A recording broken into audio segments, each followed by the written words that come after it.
Hey YouTubers, it's the American Samurai coming to you once again, almost live in Small Town USA, back to another book review. Today we're looking at Star Wars Legacy of the Force Sacrifice by Karen Travis.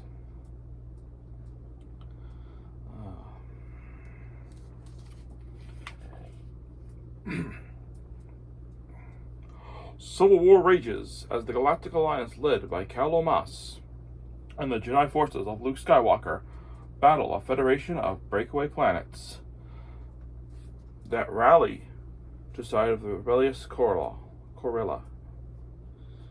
Suspected of involvement in an assassination plot against Queen Mother Tana Kal, the Hapes Consorum, Han and Leia Solo are on the run, hunted by none other than their own son, Jason, who is increasingly authoritarian tactics as head of the GAA security have led to Luke Skywalker and Mara Skywalker for fear that their nephew may be trading perilously close to the dark side.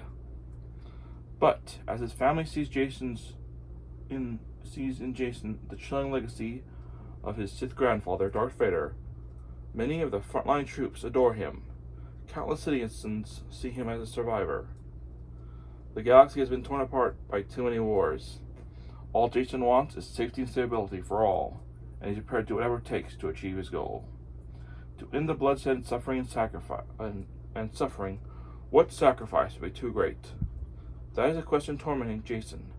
Already he has sacrificed much in embracing the pitiless teachings of Lumia, the Dark Lady of the Sith, who has taught him that a strong will and noble purpose can hold the evil excess of the dark side at bay, bring peace and order to the galaxy, but at what price? There is one final test Jason must pass before he can gain the awesome power of a true Sith. He must bring about the death of someone he values dearly, but what troubles Jason is whether he has the strength to commit murder. He has steeled himself from that for the worse and worse if necessary. No, the question is, what troubles Jason is who the sacrifice should be. As the strands of destiny draw ever more tightly together, in a galaxy-spanning web of shocking answers will shatter two families and cast a grim shadow on the future.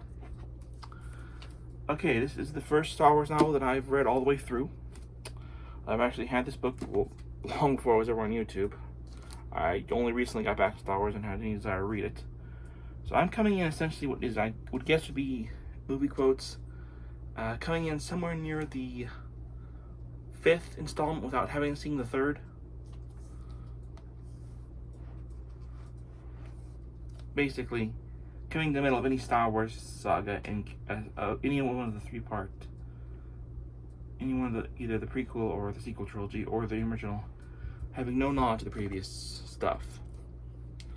I'm familiar with Luke, Han, and Leia, and that's about it. Every other character is new to me. Boba Fett I'm familiar with. You guys saw I read the comics, so. But every other character in this was new to me. I'm not familiar with this section of the expanded universe. Or my thoughts? Overall, it was a good book. Kept me engaged. I give it about a 4 out of 5. I think if I'd come in later in the series, or earlier in the series, and gotten to this book, it would probably be a 5. But right now, at this present time, I give about 4.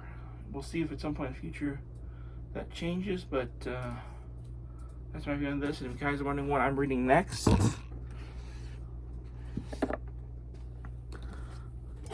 right now I am reading the first official Star Wars Legend book, Splinter of the Mind's Eye.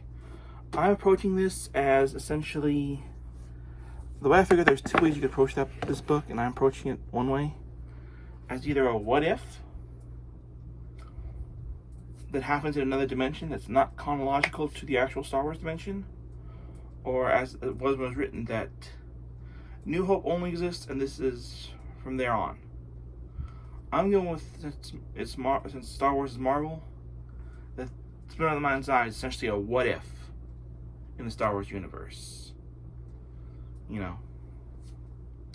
Early thoughts kind of gives me a little bit of a, with Luke and Leia's way Luke acts towards Leia in this one, I'm getting kind of an Evangelion Shinji Rei vibe.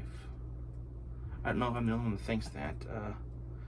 But I'll let you know when I've gotten further into the book. I've only recently just started it, so we'll see if my thoughts change. But like I said, I'm approaching it as essentially a what if. Alright, until next time, this is the American Samurai saying, may the Force be with you. And it's a trap. Later.